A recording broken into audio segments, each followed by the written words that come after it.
जब तक शरीर में जान है तब तक जंग लड़ेंगे, और जब शरीर से प्राण त्याग जाएंगे तो हमारे जो सहयोगी, जो हमारे साथी है, वो इस जंग को जारी रखेंगे और उसमें बदलाव जरूर लाएंगे। आम जन कौन है? आप हम में से ही है, और हम सबकी लड़ाई लड़ रहे हैं। आम जन को परेशानी नहीं है, सरकार को परेशानी है इस आंदोलन से। नमस्कार, स्वागत है आपका ब्रेकिंग न्यूज वाला पर। मैं ऋतुराज तोमर लेकर आया हूँ आपके बीच भोपाल करनी सेना के हो रहे जन आंदोलन से लाइव। आज हम मिलेंगे जीवन सिंह जी से, पूछेंगे उनके आंदोलन के बारे में। जीवन सिंह जी, क्या अभी तैयारी है? आप क्या सरकार से मांग कर रहे हो? कैसे सरकार आपकी बात सुने? हमारी जो 22 सूत्री मांगे हैं उनको लेके हम अभी तक तटस्थ हैं और भूख हड़ताल पे हैं। 7 तारीख से ही हमने भूख हड़ताल रख रखी थी, पर हमने 8 को घोषणा करी थी, जबकि हम पहले ही कर चुके थे कि 7 और 8 को हम भूख हड़ताल पे रहेंगे। और 8 को जब प्रशासन नहीं माना तो हमने वो कंटिन्यू है हमारी भूख हड़ताल, और हम भूख हड़ताल पे ही जब तक हमारे शरीर में प्राण है तब तक ये भूख हड़ताल चलेगी, और जब तक हमारी मांगे नहीं मानी जाती तब तक चलेगी। तो क्या ये जो आंदोलन है, ये अभी लोग इसको एक जातिगत आंदोलन बना रहे हैं, तो ये एक जातिगत आंदोलन है, एक सामाजिक आंदोलन है? ये सारे समाज को साथ में लेके क्षत्रिय समाज का आंदोलन, सर्व समाज को साथ में लिया है। हमने लिखा भी है, हमने निमंत्रण भी दिया है, सर्व समाज को निमंत्रण दिया है, और सर्व समाज उपस्थित भी हुआ है। उनका पूरा योगदान रहा है हमें, हर समाज का, भले वो पाटीदार समाज हो, गुजर समाज हो, धनगर समाज हो, या जितने भी ओबीसी में संगठन आते हैं, जैसे कि धाकड़ समाज हो, और भी बहुत सारे समाज है जो ओबीसी में आते हैं, और जनरल में भी बहुत सारे समाज है, एसटी एससी में भी बहुत सारे समाज है। सारे समाजों का इसमें पूर्ण योगदान है, क्योंकि हमारा जो आंदोलन है हमारे हितों के लिए, अपने अधिकारों के लिए लड़ रहे हैं। और पूरे मध्य प्रदेश में जितने नहीं, पूरे हिंदुस्तान में जितने भी लोग निवास करते हैं, सबके अधिकारों के लिए लड़ाई है। और हम हमारे अधिकार मांग रहे हैं, पर ऐसा नहीं किसी व्यक्ति विशेष के या किसी जाति वर्ग के अधिकारों का हनन कर रहे हैं। हम चाहते हैं कि उनके अधिकारों की रक्षा करते हुए हम हमारे अधिकार भी लें और उनके अधिकार भी सुरक्षित रखे, ताकि जाति द्वेष नहीं बढ़े, ताकि धर्म का द्वेष नहीं बढ़े, आपस में लोग लड़े नहीं। इसलिए हमने आंदोलन करा, और ये आंदोलन जारी भी है, और सर्वहित के लिए ही क्षत्रिय समाज का धर्म है, सर्वहित के लिए लड़ना, और हम अपने धर्म का पालन करेंगे और हर जाति वर्ग के बारे में सोचते हुए इस आंदोलन को चलाएंगे। तो क्या शासन स्तर पे भी आपसे क्या संपर्क किया गया है? क्या आपकी बात को सुना जा रहा है? वहाँ पे क्या बोला? मंत्री जी का फोन आया था, जो भदौरिया जी है, अरविंद भदौरिया जी, उनका फोन भी आया था, और वो उस पर डिस्कस कर रहे हैं। वो बोल रहे हैं कि हमारे हाथ में बहुत सारी मांगे नहीं है, वो केंद्र पूरी करेगा। तो हमने उनको एक ही जवाब दिया है कि जो आप पूरी कर सकते हो वो पूरी करके दो, और जो केंद्र कर सकते हैं उसको लिख के दो, इसके अलावा हमें कुछ नहीं चाहिए। साथ ही मैं ये जानना चाहूँगा कि कल जो आंदोलन है अभी हमारा जम्बूरी मैदान पे आप कर रहे थे परसों तक, कल आप जम्बूरी मैदान से यहाँ कैसे आए? आपकी क्या तैयारी थी कि आप निकले जम्बूरी मैदान? तैयारी नहीं है, हम नहीं चाहते कि कोई शांति व्यवस्था भंग हो, नहीं हम शांति व्यवस्था भंग करना चाहते। यदि शांति व्यवस्था भंग करते तो जब लाखों की भीड़ थी तभी करते थे। हम लाखों से हजारों में आने के बाद भीड़ को उकसाने का काम नहीं करेंगे, ये प्रशासन और सरकार उकसा रही है हमें। और जो जम्बूरी मैदान से यहाँ आने का जो सफर है वो इसलिए है कि वहाँ 1.5 लाख रुपए रोज का किराया है उस ग्राउंड का, और उस किराए को हमने भर के उसकी परमिशन ली थी।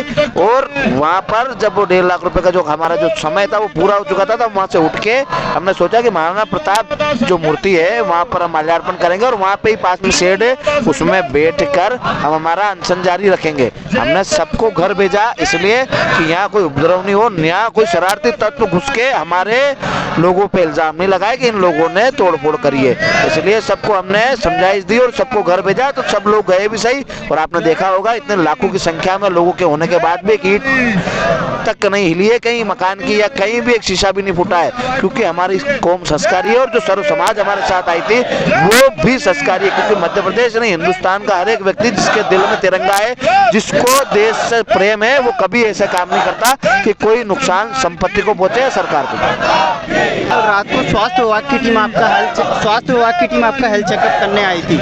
उन्होंने भी पाया है कि आप पिछले कितने दिन से हड़ताल में? हम 7 तारीख से भूख हड़ताल पे है, पर वो आए 9 तारीख को यहाँ बैठने के बाद। जब ये हमारे भाई है लल्लन सिंह, इनकी तबीयत खराब हुई, इनको जब हमने हॉस्पिटल भेजा उसके बाद यहाँ मेडिकल टीम आई है। उससे पहले सरकारों ने व्यवस्था नहीं करी कि कोई भूख हड़ताल कर रहा है तो उसके लिए मेडिकल की व्यवस्था की जाए। नहीं, हमारे वहाँ पर जब हम खड़े थे वहाँ कोई सुरक्षा इंतजामात थे, ना ही वहाँ पर कोई सिक्योरिटी थी। हम हमारे हिसाब से आंदोलन करते, व्यवस्था भी हमारे लोगों ने खुद ने देखी है, वहाँ कोई शासन प्रशासन के व्यक्ति व्यवस्था नहीं देख रहे। जैसा कि मुझे और जानकारी प्राप्त हुई है कि आपने नगर निगम से कुछ सामान्य सी चीज़ों की मांग की थी। आपने पानी के टैंकर, पानी एक सामान्य सी चीज़ है जो हर व्यक्ति का हक है, तो क्या नगर निगम से आपको क्या सहयोग प्राप्त हुआ भोपाल नगर निगम से? जो भी थोड़ा बहुत हुआ होगा, बाकी टैंकर तो हमारे खुद लोग लेके आए थे, पानी की व्यवस्था भी हमने करी है। और जो एम्बुलेंस की व्यवस्था थी, 8 10 12 एम्बुलेंस जो आई थी, वो भी हमारे समाज के जो डॉक्टर हैं, उन जिनके हॉस्पिटल है, उन भाइयों ने उनके खुद के खर्च से एम्बुलेंस भेजी थी। और जो पानी के टैंकर आए, जो आसपास के गांव हैं, खजूरी है और आसपास के जितने भी गांव हैं, उन गांव वाले भाइयों ने व्यवस्था करी थी कि हमारे इतने सारे समाज के और क्षत्रिय भाई आएंगे, तो उनको कम से कम भोजन की व्यवस्था नहीं कर पाए हम, तो पानी की व्यवस्था तो कर पाए। और उन लोगों ने भोजन की भी जितनी उनसे कोशिश हुई उतनी व्यवस्था करी है, पर सरकार उनको इतना भी समय नहीं था कि पानी की व्यवस्था भी हमारे भाइयों के लिए कर सके। आपने मंच से बोला वो मांगे सबने सुनी है, लेकिन उस मांग में वो मुख्य मांग क्या है जो आपको लगता है कि वो आम जन से जुड़ी हुई मांग है? सारी मांगे आम जन से जुड़ी हैं। मैं बताता हूँ आपको, जैसे स्वामीनाथन कमेटी के आधार पर किसानों के फसलों के भाव तय हों। जी तो किसान कौन है? किसान की कोई जाति नहीं होती। बिल्कुल। हमने कहा स्कूलों की शिक्षा व्यवस्था सही हो ताकि विद्यार्थियों को उसका फायदा हो। अब आप देखिए, विद्यार्थी की कोई जाति नहीं होती। बिल्कुल। हमने कहा रोजगार 5 सालों से नहीं निकला है, तो आप रोजगार की सुनिश्चित व्यवस्था करें और भर्ती आयोग बनाएं। जी तो जो भी रोजगार पाना चाहते हैं उसकी कोई जाति नहीं होती। क्यों नहीं होती? क्यों? क्योंकि जातिगत ये लड़ाई नहीं है, हम आर्थिक आधार पे मांग रहे हैं, इसमें किसी जाति वर्ग विशेष का नुकसान नहीं है। हम ये कह रहे हैं कि जिन लोगों ने आरक्षण का लाभ ले लिया और जिनकी सरकारी नौकरी लग गई, अब वो उस आरक्षण को छोड़े जिसकी 8 लाख से ज्यादा आयु हो गई है, ताकि उसी के समाज का व्यक्ति भी उसका लाभ ले सके। जब भी देश सक्षम होगा। एक IAS IPS के बेटे को आरक्षण की आवश्यकता नहीं है, एक मंत्री के बेटे को आरक्षण की आवश्यकता नहीं, एक बड़े बिजनेसमैन को जिसकी 8 लाख से ज्यादा आई है, उसके किसी भी व्यक्ति को आरक्षण की आवश्यकता नहीं है। तो यदि वो आरक्षण छोड़ेंगे तो कहीं ना कहीं उन्हीं के समाज के लोगों को फायदा होगा। और जो और भी उसमें शामिल होंगे वो कौन होंगे? गरीब होंगे। क्यों? क्योंकि ये लड़ाई प्रतिभाओं की होनी चाहिए। जब एक कार के साथ दौड़ाया जाता है तो पता चलता है कि कौन सी कार अच्छी है। पर यदि एक कार को एक पैदल व्यक्ति के साथ दौड़ाया जाएगा, एक बाइक वाले के साथ दौड़ाया जाएगा, तो उसकी प्रतिभा का पता नहीं चलेगा। वो क्या होगा? एक कार वाला स्वतः ही जीत जाएगा, एक बाइक वाला। तो मैं चाहता हूँ कि गरीब व्यक्ति को गरीब व्यक्ति के साथ कंपटीशन करने का अधिकार दिया जाए, क्योंकि उनकी शिक्षा व्यवस्था, उनके रहने की व्यवस्था और उनकी हर एक व्यवस्था एक जैसी होती है। वो स्कूल, जैसे कि मेरे 500 रुपये ही कमाता हूँ महीने के, तो मेरे बेटे को उसी स्कूल में भेज पाऊंगा जो सरकारी है। मैं 5000 कमाता हूँ तो 5000 वाला क्या करेगा? 5000 वाले जैसे स्कूल में भेजेगा। वो कोई से भी वर्ग का हो, उसकी व्यवस्थाएं वैसी ही होगी। यदि मेरे पास 30 बाय 50 का मकान है तो मेरी व्यवस्था घर की उस हिसाब से होगी, और जिसका 1000 स्क्वायर फीट का मकान है उसकी अलग व्यवस्था होगी, और जो झुपड़ी में रहता है उसकी अलग व्यवस्था होगी। क्योंकि वो झुपड़ी से मकान पे नहीं जा पा रहा है, तो इसकी व्यवस्था कौन करेगी? सरकार। बिल्कुल। और सरकार को जातिगत नहीं सोचती, वो गरीबों को सोचना चाहिए कि हर गरीब को उसका अधिकार मिलना चाहिए, हर गरीब को उसका हक मिलना चाहिए। ये हमारी लड़ाई है। इसलिए एक भी लड़ाई हमारी ऐसी नहीं है जिसमें सर्व समाज का हित नहीं। जी नहीं, तो ये आपने जो आर्थिक आरक्षण की बात करी, ये बात बिल्कुल सही है कि ये एक सभी के लिए ये काम करेगी। साथ ही साथ इसमें आपने एक एक्ट की बात करी है, ST SC एक्ट में जो बदलाव की मांग करी, हमने कहा है यदि किसी ST SC वर्ग के भाई के साथ अन्याय होता है, कोई उसे मारता है, पीटता है या कुछ भी गलत करता है उसके साथ, तो उस जो गलत करता है उसको सजा मिलनी चाहिए। भले उसमें सजा का प्रावधान बढ़ा दे, मगर जो निर्दोष है, जो एक युवा है या बुजुर्ग है या महिला है जिसने कोई दोष किया ही नहीं है, वो घर में था या कहीं और था, और उस पर यदि द्वेषतापूर्ण किसी ने मुकदमा कर दिया तो वो निर्दोष होते हुए भी जेल काटता, तो उसकी आत्मा कितनी दुखती है। वो जातिगत संघर्ष में जरूर गिरेगा, कि वो सोचेगा कि इस जाति के व्यक्ति ने मेरा भविष्य खराब करा है, इस जाति के व्यक्ति ने मेरे को झूठा फंसाया है, तब जातिगत संघर्ष बढ़ेगा। तो हम चाहते हैं कि जातिगत संघर्ष ना बढ़े, इसलिए उसमें जांच का प्रावधान हो,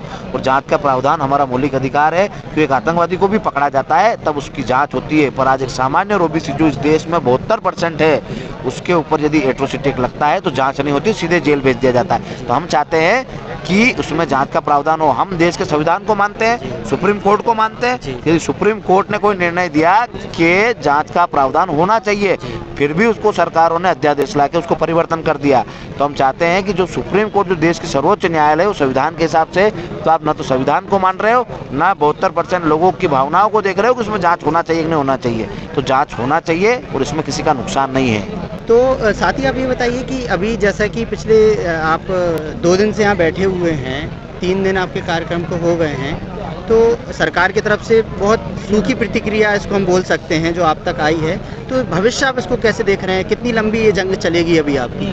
जब तक शरीर में जान है तब तक जंग लड़ेंगे, और जब शरीर से प्राण त्याग जाएंगे तो हमारे जो सहयोगी, जो हमारे साथी है, वो इस जंग को जारी रखेंगे और उसमें बदलाव जरूर लाएंगे। सरकार चाहती है कि ये व्यवस्था परिवर्तन की लड़ाई को सत्ता परिवर्तन की ओर ले जाया जाए, तो हमारे प्राणों के जाने के बाद भी ये लोग कर सकते हैं, पर हम इस आंदोलन से हटने वाले नहीं हैं पीछे। जब हमने रण में पांव रख दिया है तो रण से मुख नहीं फेरेंगे। नहीं तो लेकिन सरकार अभी आपको एक स्थान पर रोके हुए है, ये कब तक इस यहाँ पे आप रह सकते हो? सरकार एक समय के बाद बोलेगी नहीं, आप आम जन को परेशानी हो रही है आपके यहाँ बैठने से, धरने पे बैठने ये से। कौन है? ये जितने भी, ये भी तो आमजनी है, हमको भी तो परेशानी है। सरकार हमको क्यों रोक रही है? ये जब उनको दूसरे की समस्या दिख रही है तो हमें हमारी समस्या उनको नहीं दिख रही कि हमको कितनी परेशानी है। और आमजन कौन है? आप हम में से ही है और हम सबकी लड़ाई लड़ रहे हैं। आमजन को परेशानी नहीं है, सरकार को परेशानी है इस आंदोलन से। आपने बोला है कि ये आम जन का आंदोलन है, आम जन को इससे कोई परेशानी नहीं है। ये बात बिल्कुल सही है कि आपकी जो मांगे हैं वो आम जन से जुड़ी हुई मांगे हैं। आम जन भी चाहता है कि वो बदलाव उन एक्ट में हो, आर्थिक आरक्षण हो। आमजन को परेशानी कैसे आई मैं बताता हूँ। जी। जैसे पहले हमने परमिशन के लिए आवेदन लगाया जी तो उनने वो पहले तो उनने दी नहीं बहुत टाइम तक, फिर दी और फिर परमिशन को निरस्त कर दी, और उसके बाद फिर बसों के परमिट निरस्त कर दिए। आम गांव का व्यक्ति, आम शहर का व्यक्ति जब अपने निजी खर्च से भोपाल जन आंदोलन में शामिल होना चाहता था, पहुंचना चाहता था, तब उसकी गाड़ी के जो परमिट था, बस का जो परमिट था, वो एन टाइम पे कैंसिल किया गया। कुछ लोगों को जो परमिट लेने के उनको परमिट ही नहीं दिया गया, और फिर बसें जो बंद की गई, उसके बाद ट्रेनें बंद कर दी गई। और ऐसे इस प्रकार से जो लोग आ रहे थे गाँवों से, उनको थाने के स्तर पर रोका गया, उनकी गाड़ियाँ चेकिंग की गई, उसके बाद 5-5, 7-7 किलोमीटर 4 लाइन पर रोका गया और उनको परेशान किया गया कि आप उस आंदोलन में मत पहुँचो। तो ये आम जन को परेशानी हुई। इस आंदोलन से आम जन को परेशानी नहीं, जब इतने लाखों लोग इकट्ठे हुए और यहाँ की एक पत्थर नहीं हिला, एक ईंट नहीं हिली, और अभी भी हम यहाँ बैठे हैं शांतिपूर्ण तरीके से अपना आंदोलन कर रहे हैं, सारी व्यवस्थाएं हम खुद कर रहे हैं। उसके बाद आम जन को काई की परेशानी? आम जन हमारे साथ है और हमारे साथ लड़ना चाहता है। ठीक है ना। तो जैसा कि आपने बोला है कि जब तक है जान तब तक आप यहाँ रहेंगे, तो सरकार अभी इंदौर में व्यस्त है, विभिन्न प्रकार के आयोजन हो रहे हैं। कल देश के प्रधानमंत्री इंदौर आए हुए थे, आज देश की महामहिम राष्ट्रपति इंदौर आई हुई हैं। तो इस बीच में आपको क्या लगता है कि ये जो आपकी मांग है वो इंदौर तक, सरकार तक पहुंचनी चाहिए, राष्ट्रपति तक भी पहुंचनी उनके चाहिए? पास आवाज़ उन ये जो लाखों लोगों का हुजूम था, उनके कानों में, उनके दिमाग, मस्तिष्क में, सब में यही दिख रहा है कि इतने लोग अपने हक अधिकारों के लिए लड़ने आए हैं। पर क्या मैं समझ नहीं पा रहा हूँ कि क्या सरकारों की मजबूरी है कि वो इन जनहितैषी मुद्दों को, राष्ट्रहित मुद्दों को पूरा नहीं करना चाहते? क्यों भड़का रहे हैं लोगों को, क्यों परेशान कर रहे हैं, ये मैं अभी तक समझ नहीं पाया।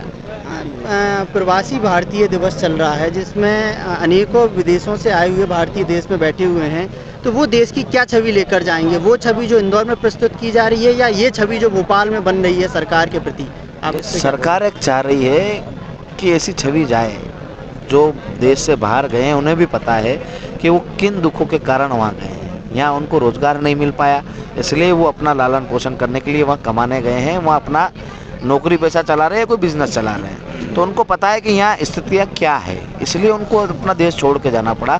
पर हम इस देश में रह के इस व्यवस्था को सुधारेंगे। हम देश छोड़ने वाले नहीं, हमारी भूमि छोड़ने वाले नहीं हैं। हम हमारी भूमि छोड़ के नहीं जाएंगे, हम इस देश की व्यवस्था सुधारेंगे ताकि और भाइयों को यहाँ से अपने भारत को छोड़ के दूसरे देशों में नहीं जाना पड़े, उनको यहीं रोजगार मिले, उनका यहीं बिजनेस अच्छा चले, उनको यहीं नौकरियाँ अच्छी मिले, ताकि वो अपना देश छोड़ के परदेश में नहीं जाए। हम समझते हैं उनका दुख कि वो अपने देश से दूर रह के खाली अपने रोजगार के लिए, अपने परिवार का लालन पोषण करने के लिए और अपनी तरक्की के लिए गए, और उनका भी प्रेम देश के प्रति है, इसलिए वापस देश में आए। पर हम उनको वचन देते हैं कि आने वाले समय में देश की व्यवस्था सुधरेगी और आपके बच्चों को वहाँ जाने की आवश्यकता नहीं पड़ेगी। आपके बच्चे यहीं रह के रोजगार पाएंगे, यहीं रह के अच्छी शिक्षा पाएंगे, यहीं रह के अपना अच्छा बिजनेस चलाएंगे। चलिए, तो धन्यवाद। ये थे जीवन सिंह शेरपुर जी, और आज हमने इनसे बात करके जाना कि कैसे ये आंदोलन आगे अभी विकराल रूप लेगा।